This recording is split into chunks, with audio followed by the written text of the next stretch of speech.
So, okay. And kita na yung mouse. Pag nandito na kayo sa site, gagawa kayo ng sa may fluid. Gagawa lang kayo ng account kasi ako gumawa ng account. Pero pag hindi kailangan, okay lang. So, una, may kita nyo to. Then, may lalabas siguro dito na double click to create.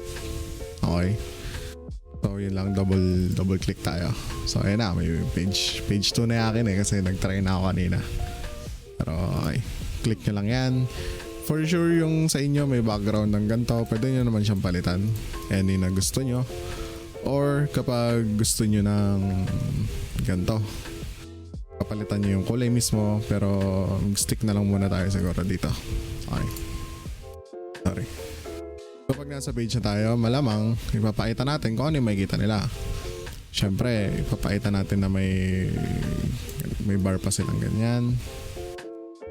Okay, sakto lang ba? Kaya ano natin. Then, ang sabi kasi gagawa ng design mo para sa bibili ka ng product, di ba? Or magbebenta ka, online selling. So sabihin natin na may menu kang ganito. Binuksan yung app mo, ganyan. Pwede mong palitan yung text, double click mo lang. Sabihin natin na Shopee pero kulay violet. Hindi ko alam yung spelling ng Shopee, wala na. Sabihin natin to cart, ganoon. And ito is ano pa ba yung mga nandun sa Shopee Mall? Shopee Mall. Ayan. So, paano natin ipapakita na may laman? Okay. Hindi naman tayo kailangan magpa-sign up, diba? Basta ipakita agad natin yung products.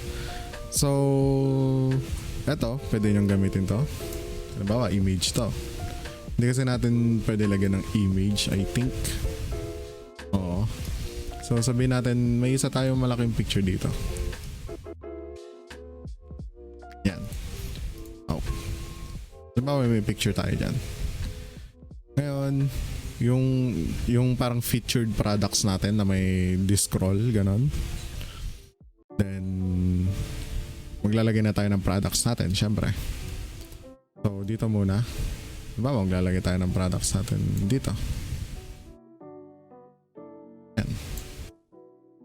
Then as long as na nag-i-scroll si user, may makikita siyang products, di ba?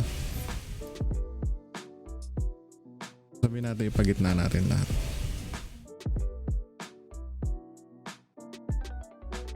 Natin ganyan. So yan yung idea ng ating product, ganun. Hindi ko pa kasi alam. Nagpaano kasi agad eh.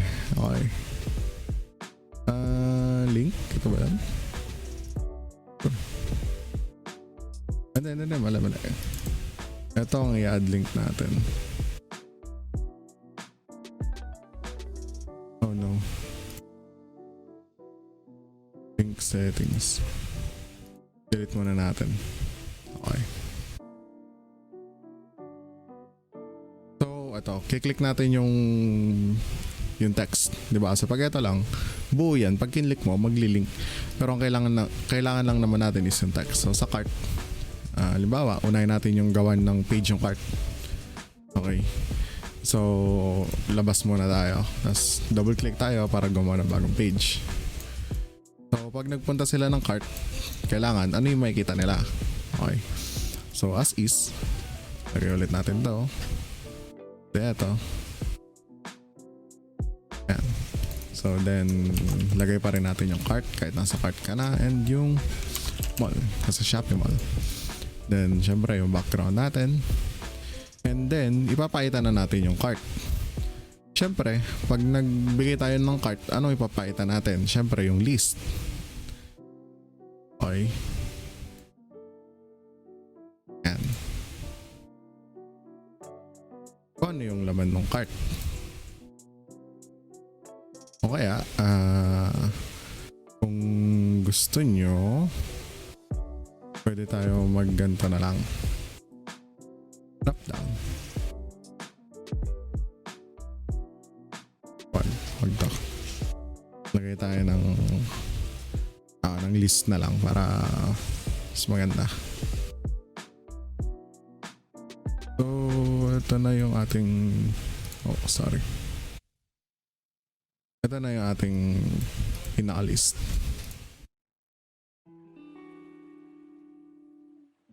Then, syempre, nasa sa inyo naman yan kung gaano karami, di ba? Kung basta yung listahan, then maglalagay na ulit tayo ng button dito na sabihin natin checkout.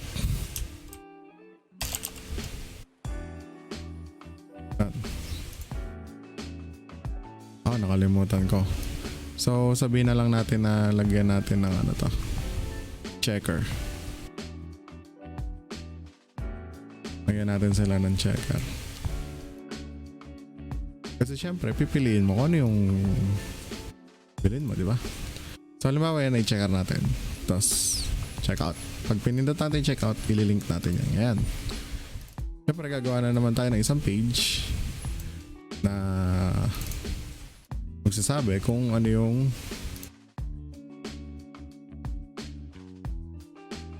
para ba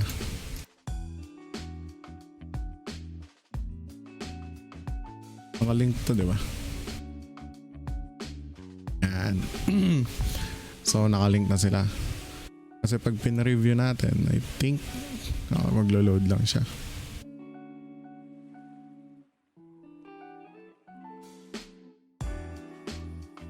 Tagal na, no? Huh? Ayan, okay. Wait, ba't nandito agad tayo?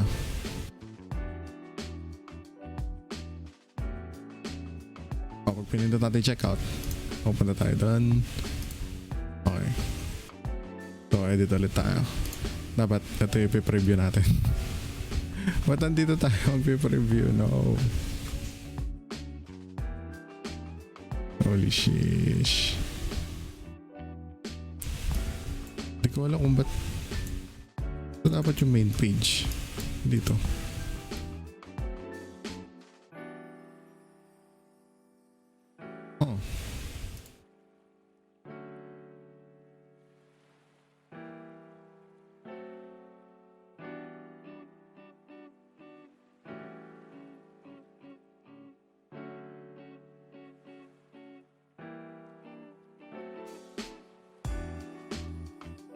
Dapat page 2 tayo magsisimula.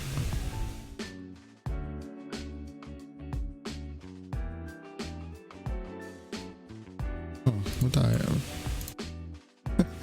Ba't dito tayo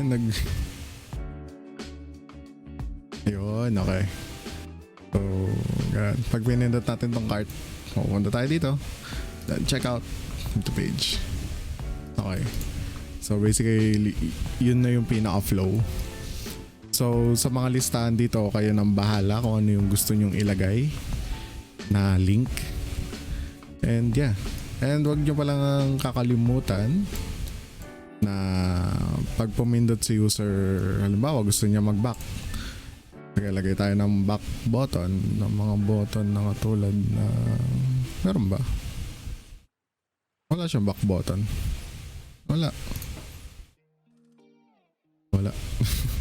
So wala siyang back button. Pero ang pinakamagandang back button na gagawin natin, halimbawa nandito tayo sa 2, di ba? Etong buong to, siya lang i-click nyo, hindi yung buo na yan. Etong buong text, lagyan natin siya ng link. Na pag kinlik siya, pupunta siya sa home screen, which is ito. So pag pin-review natin, start. Okay, so dito ka sa first page mo. Then cart. Pag pinindot mo yung cart, pupunta ka dito. Paano pag gusto mo bumalik doon? Pipindutin mo lang tong Fluid UI. Pwede mong palitan yung text kahit saan ang gusto mo. Then yun lang. So bahala na kayo kung ano yung gagawin nyo para gumanda yung mga ilalagay nyo. Pwede pa kayo magdagdag. Ulitin ko, pwede kayo magdagdag. Ang kailangan nyo lang gawin is mag double click. So may bagong page na kayo. So yun lang. Good luck guys. Sige. Relax and take notes while I take totes of the marijuana smoke. throw you in a choke. Gun smoke, gun smoke. Biggie smokes for mayor, the rap slayer, the hooker layer. Motherfucker, say your prayers. Hail Mary, full of grace. Smack the bitch in the face, take her Gucci bag.